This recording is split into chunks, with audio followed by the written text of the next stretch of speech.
ಇವು ನಾನು ಕೂಡ ಮಾತಾಡ್ತಾನೆ ಅಂದರೆ ಅದು ವಾಕ್ಯದಾಗಿರುತ್ತೆ, ಬೈಬಲ್ನಲ್ಲಿ ಇರುತ್ತೆ. ಅದನ್ನು ಅಂಡರ್ಲೈನ್ ಮಾಡಿ ಆ ಡೇಟ್ ಬರಿತೀನಿ ನಾನು ಅಲ್ಲಿ. ಹಲ್ಲೆಲೂಯಾ. ದೇವ್ರಿಗೆ ಮಹಿಮೆ ಉಂಟಾಗಲಿ, ದೇವರಿಗೆ ಸ್ತೋತ್ರ ಉಂಟಾಗಲಿ. ಆಮೇಲೆ ಹೋದ ವರ್ಷ ನಮ್ಮ ಮಂದಿರಕ್ಕೆ ಬರ್ತಕ್ಕಂಥ ದೀಕ್ಷೆ ಹೊಂದಿರತಕ್ಕಂಥ ಒಬ್ಬ ಮಗಳು ಹೋದ ವರ್ಷ ಅಂದ್ಕೊಳ್ತೀನಿ ನಾನು, ಅವರು ವಿಶ್ರಾಂತಿ ಜಾಗಕ್ಕೆ ಹೋದ್ರ ಪ್ರಿಯರೇ. ಅದೇ ಪ್ರಕಾರವಾಗಿ ಗುರುವಾರ ದಿವಸ ಮೊನ್ನೆ ಕಳೆದ 7-8 ತಿಂಗಳಿಂದ ಅಪ್ಪ ನಾನು ದೇವರು ನನ್ನ ಕರ್ಕೊಂಡು ಹೋಗಬೇಕು, ಅದಕ್ಕಾಗಿ ಪ್ರಾರ್ಥನೆ ಮಾಡಿ, ನನ್ನ ಆರೋಗ್ಯಕ್ಕಾಗಿ ಪ್ರಾರ್ಥನೆ ಮಾಡಬೇಡ, ನನ್ನ ಆಯುಷ್ಯಕ್ಕಾಗಿ ನೀನು ಪ್ರಾರ್ಥನೆ ಮಾಡಬೇಡ, ನಾನು ಇಷ್ಟು ದಿವಸ ಬದುಕಿಬಿಟ್ಟಿದ್ದೀನಿ, ನಾನು ಎಲ್ಲ ನೋಡಿದ್ದೀನಿ, ಸಾಕು ನನಗೆ, ನಾನು ಎಲ್ಲಿಗೆ ಹೋಗ್ಬೇಕಾ, ದೇವ್ರ ಹತ್ರ ಹೋಗ್ಬೇಕು ಅಂಥೇಳಿ 8 ತಿಂಗಳಿಂದ ನಮ್ಮ ತಾಯಿ ಪ್ರಿಯರೇ ಬಹಳವಾಗಿ ಓದಂಗೆಲ್ಲ ಪ್ರಾರ್ಥನೆ ಅದನ್ನೇ ಮಾಡೋಂತಿದ್ದು. ಅಮ್ಮ ನೀನು ಇರಬೇಕಮ್ಮ, ನನ್ನ ಆಯುಷ್ಯ ನೀತಾಗ ನಾನೇ ಹೋಗ್ಬಿಡುತ್ತೆ ಮೇಲಕ್ಕೆ ಅಮ್ಮ ನಂದೆ. ಯಾಕೆ ಗೊತ್ತಾ, ಲೋಕದೊಳಗೆ ಏನಿದೆ, ಅಸಮಾಧಾನ ಇದೆ, ಅಶಾಂತಿ ಇದೆ. ಪರಲೋಕದ ವಿಷಯಗಳನ್ನು ದೇವರು ಅನೇಕ ತೋರಿಸಿದಾಗ ಈ ಲೋಕ ಬೇಡಪ್ಪ, ನಾನು ನಿನ್ನೆಲ್ಲಿಗೆ ಬಂದುಬಿಡ್ತೀನಿ ಅಂತೇಳಿ ಎಷ್ಟೋ ಸಲ ನಾನು ಅಂದಿದ್ದೀನಿ. ಮತ್ತು ಕೆಲವು ಸಲ ದೇವರು ಮತ್ತೆ ತಿಳಿಸಿದಾಗ ಇನ್ನು ನೀನು ಸೇವೆ ಮಾಡಬೇಕು, ಅನೇಕ ಆತ್ಮಗಳು ನನ್ನ ಸನ್ನಿಧಿಗೆ ನೀನು ನಡೆಸಬೇಕು, ನಾನು ನಿನ್ನ ಸಂಗಡ ಇದ್ದು ಅನೇಕ ಆತ್ಮಗಳನ್ನು ರಕ್ಷಣೆ ಮಾಡ್ತೀನಿ, ನಿನ್ನನ್ನು ಸಾಧನವನ್ನಾಗಿ ನಾನು ಉಪಯೋಗ ಮಾಡ್ತೀನಿ, ಅದಕ್ಕಾಗಿ ನೀನು ಇರಬೇಕು ಅಂಥೇಳಿ ದೇವರು ತಿಳಿಸಿದಾಗ ನಿನ್ನ ಚಿತ್ತದಂತೆ ನಡೆಸಪ್ಪ ಅಂಥೇಳಿ ನಾನು ದೇವರಿಗೆ ಕೋರಿಕೊಳ್ತಾ ಇದ್ದೇನೆ ಪ್ರಿಯರೇ. ಹಲ್ಲೆಲೂಯಾ. ದೇವ್ರಿಗೆ ಮಹಿಮೆ ಉಂಟಾಗಲಿ. ಮೊನ್ನೆ ದಿವಸ ದೇವರು ನಿನ್ನೆ ಇರಬೇಕು, ನಿನ್ನೆ ಬೆಳಗ್ಗೆ ಮುಂಜಾನೆ ಎಬ್ಬಿಸ್ಬಿಟ್ರು. ನನಗೆ ಬಾಲ ಮಕ್ಕಳಿಗೆ ಭಾಳ ತೊಂದರೆ ಐತೆ ಅಂತ, ಅವ್ರ ಸಲುವಾಗಿ ನೀನು ಪ್ರಾರ್ಥನೆ ಅವ್ರ ಸಲುವಾಗಿ ನೀನು ಪ್ರಾರ್ಥನೆ ಮಾಡು ಅಂತೇಳಿ ಆ ಮಕ್ಕಳನ್ನೆಲ್ಲ ತೋರಿಸಿದ್ರು. ಆ ಮಕ್ಕಳ ಮೇಲೆ ಮಣ್ಣು ಹಾಕ್ತಕ್ಕಂಥ ಒಂದು ತಲೆ ಮೇಲೆ ಹಿಂಗೆ ಮಣ್ಣು ಕೆಲವರು ಹಾಕ್ತಕ್ಕಂಥ ಒಂದು ವಿಷಯವನ್ನು ತೋರಿಸಿ, ಒಬ್ಬ ಹೆಣ್ಮಗಳು ಮಣ್ಣು ತೊಗೊಂಬಂದಲ್ಲ, ಇಲ್ಲ ಮಂದಿರದಲ್ಲಿ ಪ್ರಾರ್ಥನೆ ಮಾಡ್ತಾಯಿದ್ದೇವೆ, ಅಪ್ಪ ಈ ಮಣ್ಣು ಹಾಕಿ ನನ್ನ ಮಗ ಪ್ರಾರ್ಥನೆ ಮಾಡು. ಅಮ್ಮ ಮಣ್ಣು ಈಗೆಲ್ಲ ಹಾಕೋದು, ಮಣ್ಣು ಹಾಕೋದು ಬೇರೆ ಇದೆ. ಇಲ್ಲಪ್ಪ ನಿನ್ನ ಕೈಲಿಂದ ಏನು ಹಾಕಿ ನನಗೆ ಆಶೀರ್ವಾದ ಆಗುತ್ತೆ. ಸರಿ, ಮೂವರೆಲ್ಲ ಕೇಳಿದ್ರಲ್ಲ, ನಿಮ್ಗೊಂದು ಹಾಕ್ತೀನಿ, ಬೇರೆಯವ್ರಿಗೆ ಹಾಕಲ್ಲ ನಾನು ಅಂತೇಳಿ ಅದು ಉಸಿರು ತಗೊಂಡು ಅವ್ರ ಮೇಲೆ ಹಾಕಿದ್ದ ಪ್ರಿಯರೇ. ಅವಾಗ ನನಗೆ ಭಾಳ ಇದಾಯಿತು. ಪ್ರಾರ್ಥನೆ ಎದ್ಬಿಟ್ಟೆ, ನಾನು ಎದ್ಬಿಟ್ಟು ಸ್ವಲ್ಪ ಹೊತ್ತು ಮಗುವಾಗಿ ಕೂತ್ಕೊಂಡ ಮೇಲೆ ಅವಾಗ ದೇವರು ಎಲ್ಲ ಬಾಲ ಮಕ್ಕಳನ್ನು ಹಾಸ್ಪಿಟ್ಲಿಗೆ ಎತ್ಕೊಂಡು ಹೋಗೋದು, ಭಯಂಕರ ಸ್ಥಿತಿಗತಿ ಇರತಕ್ಕಂಥ ದೃಶ್ಯಗಳನ್ನೆಲ್ಲ ದೇವರು ತೋರಿಸ್ಬಿಟ್ಟ. ಅವಾಗ ದೇವರ ಹತ್ರ ಪ್ರಾರ್ಥನೆ ಮಾಡಿದ್ದೆ ಪ್ರಿಯರೇ. ಹಲ್ಲೆಲೂಯಾ. ದೇವರೇ, ಈ ದಿನದಲ್ಲಿ ಬರತಕ್ಕಂಥ ಈ ಸೋಂಕು ರೋಗ ಏನಿದೆ ಅದರಿಂದ ಬಿಡುಗಡೆ ಮಾಡಪ್ಪ. ಬಾಲ ಮಕ್ಕಳು ಅವರು ನಾಶವಾಗಬಾರ್ದು, ಅವರು ಆರೋಗ್ಯವಂತರಾಗಿ ನೀನು ಕೊಟ್ಟಿರುವ ಆಯುಷ್ಯ ಪರಿಪೂರ್ಣವಾಗಿ ಅವರು ಅಂಗೀಕಾರ ಮಾಡಿ ನಿನ್ನ ಚಿತ್ತ ಅವರು ಭೂಲೋಕದಲ್ಲಿ ನೆರವೇರಿಸ್ಬೇಕಂತೇಳಿ ಪ್ರಾರ್ಥನೆ ಮಾಡಿದ್ದೆ ಪ್ರಿಯರೇ. ಹಲ್ಲೆಲೂಯಾ. ನನ್ನ ಸಂಗಡ ದೇವರು ಮಾತಾಡಿದ ಒಂದು ಮಾತು ನಾನು ಹೇಳ್ತೀನಿ. ಈಗ ದಿನಕರಿಯರು ಪರಿಶುದ್ಧಾತ್ಮ ಬಲದಿಂದ ನಿಮ್ಮ ಸಂಗಡ ಮಾತಾಡ್ತಾರೆ ಪ್ರಿಯರೇ. ನಮ್ಮ ತಾಯಿಯವರು ಬೆಳಗ್ಗೆ ಮುಂಜಾನೆ ಹೋಗಿದ್ದಾರೆ ಪ್ರಿಯರೇ, ನನಗೆ ಫೋನ್ ಮಾಡಿದ್ದಾರೆ. ಅಲ್ಲಿ ಏನಾಗಿಬಿಡುತ್ತೆ ಅಂದರೆ ಟವರ್ ಬರಲ್ಲ, ಒಂದ್ಸಲ ಬರುತ್ತೆ ಆ ಥರ. ನನಗೆ ಫೋನ್ ಮಾಡಿದ್ದಾರೆ, ನನ್ನ ಫೋನ್ ಎತ್ತಿಲ್ಲ. ಎದ್ದಿದ್ದೀನಿ ನಾನು, ರಾತ್ರಿಯಲ್ಲಿ ನಿದ್ದಿಲ್ಲ, ಒಂದು ಸ್ವಲ್ಪ ನಿದ್ದೆ ಮಾಡೀನಿ ಅಷ್ಟೇ. ಆ ಸ್ವಲ್ಪ ನಿದ್ದೆಯಲ್ಲೇ ನನ್ನ ತಾಯಿ ಎಲ್ಲ ಬಟ್ಟೆಗಳನ್ನೆಲ್ಲ ರೆಡಿ ಮಾಡೋಕ್ಕಿದ್ದಳ. ಒಂದು ಟಮ್ ಗಾಡಿ ಬಂದಿದೆ, ಅದರಾಗೆಲ್ಲ ಜೋಡಿಸೋಕ್ಕಿದ್ದಳ, ಹೊಸ ಬಟ್ಟೆಗಳು. ಏನಮ್ಮ ಎಲ್ಲಿಗೆ ಹೋಗ್ತೀನಿ? ಇಲ್ಲಪ್ಪ ನಂದು ಪ್ರಯಾಣ ಆಗಿಬಿಟ್ಟೈತೆ, ನಾನು ಹೋಗ್ತೀನಿ. ನಾನು ಅಲ್ಲಮ್ಮ ಎಲ್ಲಿಗೆ ಹೋಗ್ತೀನಿ? ಇಲ್ಲ ನಾನು ಹೋಗ್ತೀನಿ ಅಷ್ಟೇ. ಇನ್ನಾಯ್ತು, ಹಂಗೆ ಎಚ್ಚರಿಕೆ ಆಗ್ಬಿಡ್ದು. ಎಚ್ಚರಿಕೆ ಆದಗಳೇ ತಿರುಗಿ ಸ್ವಲ್ಪ ಹೊತ್ತು ಪ್ರಾರ್ಥನೆ ಮಾಡಿಕೊಂಡೆ, ವಾಕ್ಯ ಓದ್ಕೊಂಡೆ, ಮಲಗಿಬಿಟ್ಟೆ. ಮಲಗಿದ ತಕ್ಷಣ ಮತ್ತೆ ಆಮೇಲೆ 5 ಗಂಟೆ ಸುಮಾರು ಫೋನ್ ಮಾಡಿದ್ದಾರೆ. ಅವಾಗೆ ನನಗೆ ನಿದ್ದೆ ಬಂದಿದೆ. ತಿರುಗಿ ಜಾನ್ಪಾಲ್ಗೆ ಫೋನ್ ಮಾಡಿದೆ, ಹೇಳಿದ್ದಾರೆ. ಹೇಳಿದ್ಮೇಲೆ ಜಾನ್ಪಾಲ್ ನನಗೆ ಏನಂದ, ಅಜ್ಜಿಗೆ ಆರಾಮಿಲ್ಲಂತಪ್ಪ, ಅಜ್ಜಿ ಮಾತು ಹೋಗಿದ್ದಾವಂತ ಅಂತ.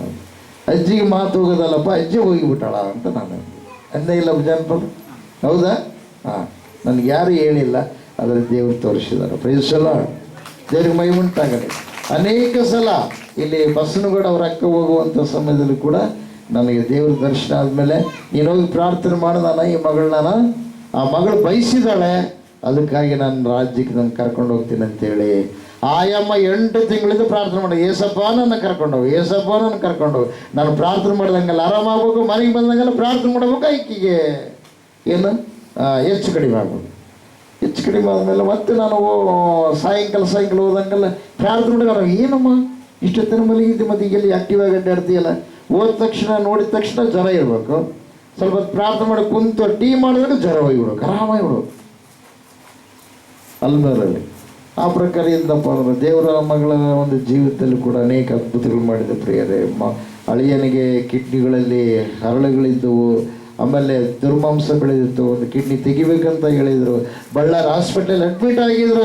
ಅಯ್ಯಮ್ಮ ಇಲ್ಲಿ ಪ್ರಾರ್ಥನೆ ಮಾಡ್ಕೊಂಡು ಹೋದ್ರೆ, ಇಲ್ಲ ಆಪ್ರೇಷನ್ ಕ್ಯಾನ್ಸಲ್ ಆಗುತ್ತೆ, ಖಂಡಿತವಾಗಿ ದೇವರು ಕಾರ್ಯ ಮಾಡ್ತಾನೆ, ಅದನ್ನೆಲ್ಲ ಆರಾಮಾಗಿ ಬಿಡುತ್ತಂತಂದರೆ 3 ದಿವಸ ಅಡ್ಮಿಟ್ ಮಾಡ್ಕೊಂಡು 4ನೇ ದಿವಸದಲ್ಲಿ ಆಪ್ರೇಷನ್ ಮಾಡ್ಬೇಕಂತ ಎಲ್ಲ ಡ್ರೆಸ್ ಹಾಕ್ಕೊಂಡು ಒಳಗಡೆ ಹೋಗ್ಯಾರ. ಒಳಗಡೆ ಹೋದ್ಮೇಲೆ ಮತ್ತೊಂದು ಸಲ ಸ್ಕ್ಯಾನ್ ಮಾಡ್ರಿ ಅಂತೇಳಿ ಡಾಕ್ಟರ್ ಅಂದ್ರೆ ಮತ್ತೊಂದು ಸಲ ಸ್ಕ್ಯಾನ್ ಮಾಡಿದ್ರೆ ಒಳಗಡೆ ಏನಿಲ್ಲ, ದುರ್ಮಾಂಸ ಇಲ್ಲ, ಕಿಡ್ನಿಗಳಲ್ಲಿ ಹಳ್ಳು ಇಲ್ಲ. ಪ್ರಿಯರೇ, ಹಲ್ಲೆಲೂಯಾ. ನಮ್ಮ ಪ್ರಾರ್ಥನೆಯನ್ನು ಕೇಳುವ ದೇವರು ನಮ್ಮನ್ನು ಉಂಟು ಮಾಡಿದ್ದೇವೆ. ಹಲ್ಲೆಲೂಯಾ. 7-8 ವರ್ಷದಿಂದಲೇ ನಮ್ಮ ತಾಯಿ ಏನಾಗಬೇಕಾಗಿತ್ತು, ಹೋಗಬೇಕಾಗಿತ್ತು. ಪ್ರಿಯರೇ, ಒಂದು ದಿವಸ ನಾನು ಬಸ್ ಕೂಡ ಹೋಗಿದ್ದೀವಿ. ಇದ್ದಕ್ಕಿದ್ದಂತೆ ಹೆಚ್ಚು ಕಡಿಮೆ ಆಗಿ ಒಂದು ನಮ್ಮನೆ ಫಿಟ್ಸ್ ಬಂದಂಗೆ ಬಂದು ಎಲ್ಲ ಉಸಿರೆಲ್ಲ ನಿಂತೋಯ್ತು. ಬಸ್ರು ಕೂಡ ಜ್ಞಾಪಕ ಐತಿ ನಿಮಗೆ? ಎಷ್ಟು ವರ್ಷ ಆಗಿರ್ಬೋದು ಈಗ? 6-7 ವರ್ಷ. ಪ್ರಿಯರೇ, 20 ನಿಮಿಷ ತರ ಉಸಿರಿಲ್ಲ, ಗುಂಡಿಗೆ ನಾಡಿ ಬಡಿತಲ್ಲ. ಯಾಕಂದ್ರೆ ಅಂತ ಕೆಲಸ ಸಾಮಗ್ರಿಗಳಿದಾವ, ವೈದ್ಯಕೀಯ ಕೆಲಸ ಮಾಡ್ತೀನಲ್ಲ ನಾನು. ಪಲ್ಸ್ ನೋಡಿದ್ನಿ, ಪಲ್ಸ್ ಇಲ್ಲ, ಉಸಿರಾಟ ಇಲ್ಲ. ಪ್ರಿಯರೇ, ಅನ್ನ ಭಾಷೆಯಲ್ಲಿ ಅವತ್ತು ಪ್ರಾರ್ಥನೆ ಮಾಡಿ ಬೆನ್ನಿಗೆ 3 ಸಲ ಹಿಂಗೆ ಬಡಿದು ಚಪ್ಪರಿಸಿದಾಗ ಅವಾಗ ಆಟೋಮೆಟಿಕ್ಕಾಗಿ ಉಸಿರು ತಿರುಗಿತು. ಪ್ರಿಯರೇ, ಹಲ್ಲೆಲೂಯಾ. ದೇವ್ರಿಗೆ ಮಹಿಮೆ ಉಂಟಾಗಲಿ.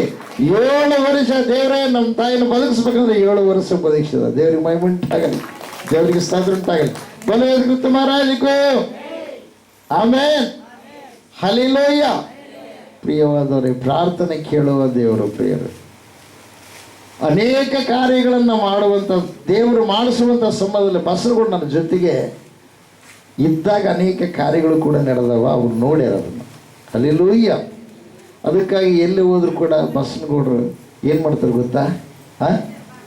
ಅಷ್ಟು, ಯಾಕಂದರೆ ಅವ್ರಿಗೆ ಜೊತೆಗೆ ದೇವರು ಮಾಡ್ತಕ್ಕಂಥ ಕಾರ್ಯಗಳು ದೇವ್ರ ಜೊತೆಗಿರೋದು ಅವ್ರು ನೋಡಿದ್ದಾರೆ. ಹಲ್ಲೆಲೂಯಾ. ಒಂದು ಸಲ ಪ್ರಾರ್ಥನೆ ಮಾಡ್ತಾ ಇದ್ದೀನಿ, ಹಳೆ ಮಂದಿರದಾಗ ಪ್ರಾರ್ಥನೆ ಮಾಡ್ತಾ ಇದ್ದೀನಿ. ಪ್ರಾರ್ಥನೆ ಮಾಡ್ತಾ ಇರಬೇಕಾದ್ರೆ ಹಿಂದುಗಡೆ ಬಸನಗೌಡ ಇದ್ದಾರೆ. ಅವ್ರು ಎದ್ದು ನಿಂತ್ಕೊಂಡ್ರೆ ನಾನು ಹಿಂಗೆ ಎದ್ದು ನಿಂತ್ಕೊಂಡು ಹಿಂಗೆ ನೋಡಿದ್ದೀನಿ. ನೋಡಿದರೆ ಮುಖ ನೋಡೋಕ್ಕಾಗಲಾರ್ದೆ ಕೆಳಗೆ ಬಿದ್ದುಬಿಟ್ರು. ಅವ್ರು ಪ್ರಕಾಶ ಅವ್ರ ಮೇಲೆ ಜ್ಞಾಪಕ ಐತಿ ನಿಮಗೆ? ಹಲ್ಲೆಲೂಯಾ. ದೇವ್ರಿಗೆ ಮಹಿಮೆ ಉಂಟಾಗಲಿ, ದೇವ್ರಿಗೆ ಸ್ತೋತ್ರ ಉಂಟಾಗಲಿ. ಬೋಲೋಯೇಸು ಕ್ರಿಸ್ತ ಮಹಾರಾಜಕ್ಕೂ. ದೇವರು ಮಾಡಿದ್ದು 1-2 ಹೇಳಕ್ಕೆ ಸಾಧ್ಯವಿಲ್ಲ ಪ್ರಿಯರೇ, 100. ಹಲ್ಲೆಲೂಯಾ. ಅದಕ್ಕೋಸ್ಕರವಾಗಿ ನಮಗೆ ಆ ಒಂದು ಬಂಗಾರ ಲೋಕವಾಗಿರುವಂಥ ಸ್ವರ್ಗದೊಳಗೆ ಪ್ರವೇಶ ಮಾಡುವ ಭಾಗ್ಯ ಭೂಲೋಕದಲ್ಲಿ ನಾವು ಸಂಪಾದನೆ ಮಾಡಿಕೋಬೇಕು. Praise the Lord. ಇವತ್ತು ನಮ್ಮ ಈ ದೇಹಕ್ಕೆ ವಿಶ್ರಾಂತಿಯಾಗಿ ನಿತ್ಯ ಮರಣ ಅಲ್ಲ. ದೇವರು ನಂಬಿದ ಮಕ್ಕಳಿಗೆ, ಪಾಪಿ ಮೋಚನ ದೀಕ್ಷಾಸ್ನಾನ ಹೊಂದಿದ ಮಕ್ಕಳಿಗೆ ಮರಣ ಅಲ್ಲ. ಅದೇನದು? ದೈಹಿಕ ವಿಶ್ರಾಂತಿ. ಅವರು ವಿಶ್ರಾಂತಿ ಜಾಗಕ್ಕೆ ಹೋಗಿದ್ದಾರೆ, ಪರದೇಶಿಗೆ ಹೋಗಿದ್ದಾರೆ. ಇನ್ನು ದೇವಲೋಕಕ್ಕೆ ಹೋಗಲ್ಲ. ದೇವಲೋಕಕ್ಕೆ ಯಾವಾಗ ಹೋಗ್ತಾರೆ ಗೊತ್ತಾ? ಯೇಸಪ್ಪ ಮತ್ತೆ ಈ ಲೋಕಕ್ಕೆ ಬರ್ತಾರೆ. ಈ ಲೋಕಕ್ಕೆ ಬರೋದಕ್ಕಿಂತ ಮುಂಚೆ ತುತ್ತೂರಿ ಧ್ವನಿ ಊದಲ್ಪಡುತ್ತೆ. ಮಧ್ಯ ಆಕಾಶದಲ್ಲಿ ಆತ ನಂಬಿದ ಮಕ್ಕಳೆಲ್ಲ ಎತ್ತಲ್ಪಡ್ತಾರೆ. ಅದೇ ಪ್ರಕಾರವಾಗಿ ಪ್ರಿಯವಾದವರೇ, 7 ವರ್ಷ ಸಂಭ್ರಮೋತ್ಸವ ಇರುತ್ತೆ ಮಧ್ಯ ಆಕಾಶದಲ್ಲಿ. ಹಲ್ಲೆಲೂಯಾ. ಆಮೇಲೆ 7 ವರ್ಷ ದೇವ್ರನ್ನ ನಂಬಲಾರದವ್ರಿಗೂ, ಅರ್ಧಬರ್ಧ ನಂಬಿದವರಿಗೂ ಎಲ್ಲರಿಗೂ ಇಲ್ಲೇನಿರುತ್ತೆ? ಸಂಕಟ ಇರುತ್ತೆ. ನಂಬಿದವರು ಬದುಕಿದ್ರೆ ಅವರು ಮೇಲಕ್ಕೆ ತಲುಪಡ್ತಾರೆ. ಹಲ್ಲೆಲೂಯಾ. ದೇವರಿಗೆ ಮಹಿಮೆ ಉಂಟಾಗಲಿ. ಯಾಕಂದರೆ ಅಲ್ಲಿ ಬಂಗಾರದಿಂದ ಕಟ್ಟಲ್ಪಟ್ಟಿರ್ತಕ್ಕಂಥ ಪಟ್ಟಣ, ಬಂಗಾರದಿಂದ ಕಟ್ಟಲ್ಪಟ್ಟಿರ್ತಕ್ಕಂಥ ಮನೆಗಳಿದೆ ಪ್ರಿಯರ. ಹಲ್ಲೆಲೂಯಾ. ಈ ಮನೆಗೆ ಅದಕ್ಕೆ ಆ ಮನೆ ಸಂಪಾದನೆ ಮಾಡ್ಕೋಬೇಕಾದ್ರೆ ಈ ಮನೆಯಲ್ಲಿದ್ದಾಗಲೇ ಇದನ್ನು ಉಂಟು ಮಾಡಿದ ಆ ದೇವರನ್ನ ನಂಬಬೇಕು ಪ್ರಿಯರು. ಪ್ರೀಸಲ ದೇವ್ರ ಮಹಿಮೆ ಉಂಟಾಗಲಿ, ದೇವ್ರಿಗೆ ಸ್ತೋತ್ರ ಉಂಟಾಗಲಿ. ಹಲ್ಲೆಲೂಯಾ.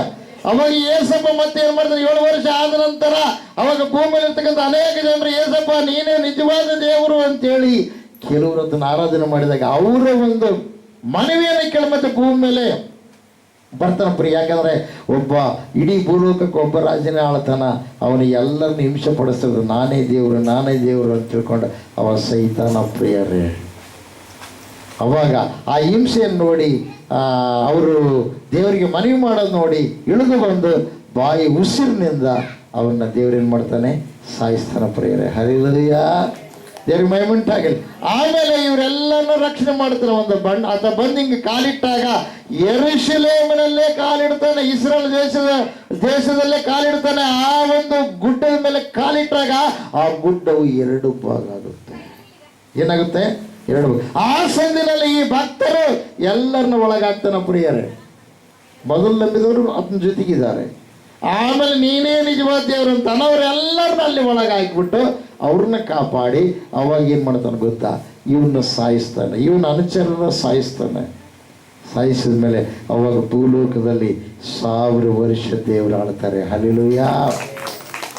ದೇವರಿಗೆ ಮಹಿಮೆ ಉಂಟಾಗಲಿ, ದೇವರಿಗೆ ಸ್ತೋತ್ರ ಉಂಟಾಗಲಿ. ಆಮೇಲೆ ಅದೇ ಪ್ರಕಾರವಾಗಿ ಯಾರು ಯೇಸಪ್ಪನ ನಂಬಿ ಪಾಪಿ ಮೋದ ದೀಕ್ಷೆಯನ್ನು ಮಾಡಿಸಿಕೊಂಡು ಈ ಲೋಕದ ಯಾತ್ರೆಯನ್ನು ಮುಗಿಸ್ತಾರೋ ಅವರು ನಿತ್ಯ ಜೀವನ ಹೊಂದಿಕೊಂಡರು. ಮತ್ತೆ ಪುನಃ ಅವ್ರು ಏನು ಮಾಡ್ತಾರೆ, ಭೂಲೋಕಕ್ಕೆ ಬರ್ತಾರೆ. ಮತ್ತೆ ಭೂಲೋಕದಲ್ಲಿ 1000 ವರ್ಷ ಆಳ ಅವರಿಗೆ ನಿತ್ಯ ಜೀವ, ಮರಣವೇ ಇಲ್ಲ.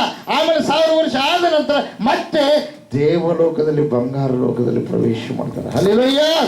ನಂಬಲಾರದೆ ಇರ್ತಕ್ಕಂಥವ್ರು, ದೇವರು ನಂಬಲಾರದೆ ಇರ್ತಕ್ಕಂಥವ್ರು ಎಲ್ಲರೂ ಕೂಡ ನರಕದಲ್ಲೇ ಗುಳಾಡ್ತಾರೆ. ಅಯ್ಯೋ ಏಸಪ್ಪ ನೀನೇ ದೇವರು ಅಂತ ನಮ್ಗೆ ಗೊತ್ತಿಲ್ಲ, ಒಂದು ಸಲ ಚಾನ್ಸ್ ಕೊಡಪ್ಪ, ಭೂಲೋಕಕ್ಕೆ ಹೋಗಿ ನಿನ್ನೆ ಧ್ಯಾನ ಮಾಡಿ ನಾವು ನಿನ್ನ ರಾಜ್ಯಕ್ಕೆ ಬರ್ತೀವಪ್ಪ ಅಂತೇಳಿ ಅನೇಕರು ನರಕದೊಳಗೆ ಪ್ರಾರ್ಥನೆ ಮಾಡ್ತಾರೆ. ನರಕದಾಗ ಬಿದ್ದಾಗ ಪ್ರಾರ್ಥನೆ ಮಾಡೋದು ಉಪಯೋಗ ಇಲ್ಲ, ಭೂಲೋಕದಾಗ ಇದ್ದಾಗ ಪ್ರಾರ್ಥನೆ ಮಾಡಿ ಅದನ್ನು ಪಡ್ಕೋಬೇಕು. ಫೈಸಲ. ಹಲ್ಲೆಲೂಯಾ. ನಾನು ನೋಡ್ರಿ, ನನಗೆ ನಮ್ಮ ಸಂಗಡ ದೇವರು ಮಾತಾಡಿದ್ದು 44ನೇ ಅಧ್ಯಾಯ ಯೆಶಾಯನ ಬರೆದ ಗ್ರಂಥ. ನನ್ನ ಸೇವಕನಾದ ಯಾಕೋಬೇ ನಾನು ಆದುಕೊಂಡು ಇಸ್ರಾಯೇಲ್, ಈಗ ಕೇಳು, ನಿನ್ನನ್ನು ನಿರ್ಮಾಣ ಮಾಡಿ ಗರ್ಭದಿಂದಲೂ ರೂಪಿಸುತ್ತಾ ಬಂದು ನಿನಗೆ ಸಹಾಯ ಮಾಡುವನಾದ ಯೆಹೋವನು ಹೀಗೆನ್ನುತ್ತಾನೆ, ನನ್ನ ಸೇವಕನಾದ ಯಾಕೋಬೇ ನಾನು ಆದುಕೊಂಡ ಯಶೂರನೇ, ಭಯಪಡಬೇಡ. ಬತ್ತಿದ ಭೂಮಿಯಲ್ಲಿ ಮಳೆಗರೆದ ಒಣ ನೆಲದಲ್ಲಿ ಕಾಲುವೆಗಳನ್ನು ಹರಿಸುವೆನು. ನಿನ್ನ ಸಂತಾನದವರಲ್ಲಿ ನನ್ನ ಆತ್ಮವನ್ನು, ನಿನ್ನ ಸಂತತಿಯವರ ಮೇಲೆ ನನ್ನ ಆಶೀರ್ವಾದವನ್ನು ಸುರಿಸುವೆನು. ನೀರಿನ ಕಾಲುವೆಗಳ ಬಳಿಯಲ್ಲಿ ಹಸಿರು ಹುಲ್ಲಿನ ನಡುವೆ ಬೆಳೆಯುವ ನೀರವಂಜಿಗಳಂತೆ ವೃದ್ಧಿಯಾಗುವರು. ಬ್ರದಲ್ಲ, ಇದು ನನಗೊಂದೇ ಅಲ್ಲ, ಈ ಮೃತ್ಯುಂಜಯ ಮಠದ ಭಕ್ತರಿಗೆ ಎಲ್ಲರಿಗೂ ದೇವರು ಮಾಡಿದ ಒಂದು ವಾಗ್ದಾನ, ಆಶೀರ್ವಾದ. ಹಲ್ಲೆಲೂಯಾ.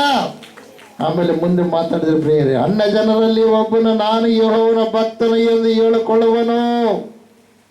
ನೋಡ್ರಿ, ಈ ಪ್ರಕಾರ ಆಶೀರ್ವಾದ ಮಾಡಿ ನೋಡ್ರಿ. ಅನ್ಯ ಜನರಲ್ಲಿ ದೇವರು ನಂಬಲಾರ್ದವರು ಕೂಡ ಹೇಳ್ತಾರಂತ, ನಾನು ಯೆಹೋವನ ಭಕ್ತ, ನಾನು ಯೇಸಪ್ಪನ ಭಕ್ತನು ಅಂತ ಹೇಳ್ತಾರಂತ. ಹಲ್ಲೆಲೂಯಾ. ಆಮೇಲೆ ಇನ್ನೊಬ್ಬನು ಯಾಕೋಬನು ಎನಿಸಿಕೊಳ್ಳುವನು, ಅಂದ್ರೆ ಆ ವಂಶದೊಳಗಿರ್ತಕ್ಕಂಥದ್ದನ್ನೇ ನಾನು ಅಂತ. ಹಲ್ಲೆಲೂಯಾ. ಆಮೇಲೆ ನೋಡ್ರಿ ಮುಂದೆ, ಮತ್ತೊಬ್ಬನು ತನ್ನ ಕೈಯ ಮೇಲೆ ಯೆಹೋವನ ದಾಸನ ಎಂದು ಬರೆದುಕೊಂಡು ಇಸ್ರಾಯೇಲ್ ಎಂಬ ಬಿರುದನ್ನು ಧರಿಸಿಕೊಳ್ಳೋಣ. ಬ್ರೇಜ್. ಇಸ್ರಾಯೇಲ್ ಅಂದರೆ ರಕ್ಷಣೆ ಹೊಂದಿದವನು ಅಂತ ಅರ್ಥ. ಎಲ್ಲರೂ ಉಂಟಾಗಲಿ, ದೇವರಿಗೆ ಸ್ತೋತ್ರ ಉಂಟಾಗಲಿ. ಆಮೇಲೆ ದೇವರು ಈ ಪ್ರಕಾರವಾಗಿ ಪ್ರಿಯವಾದವರೇ ನನ್ನ ಸಂಗಡ ಮಾತಾಡಿದ ಪ್ರಿಯರೇ. ಆಮೇಲೆ ಸ್ವಲ್ಪ ಹೊತ್ತಾದ ಮೇಲೆ ಆಮೇಲೆ ಇನ್ನೊಂದು ಸಲನೂ ಕೂಡ ನನಗೆ ಮಾತಾಡಿದ.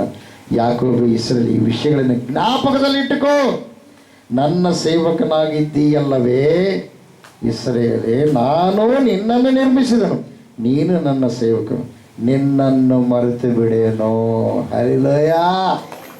ದೇವರಿಗೆ ಮಹಿಮೆ ಉಂಟಾಗಲಿ, ದೇವರಿಗೆ ಸ್ತೋತ್ರ ಉಂಟಾಗಲಿ.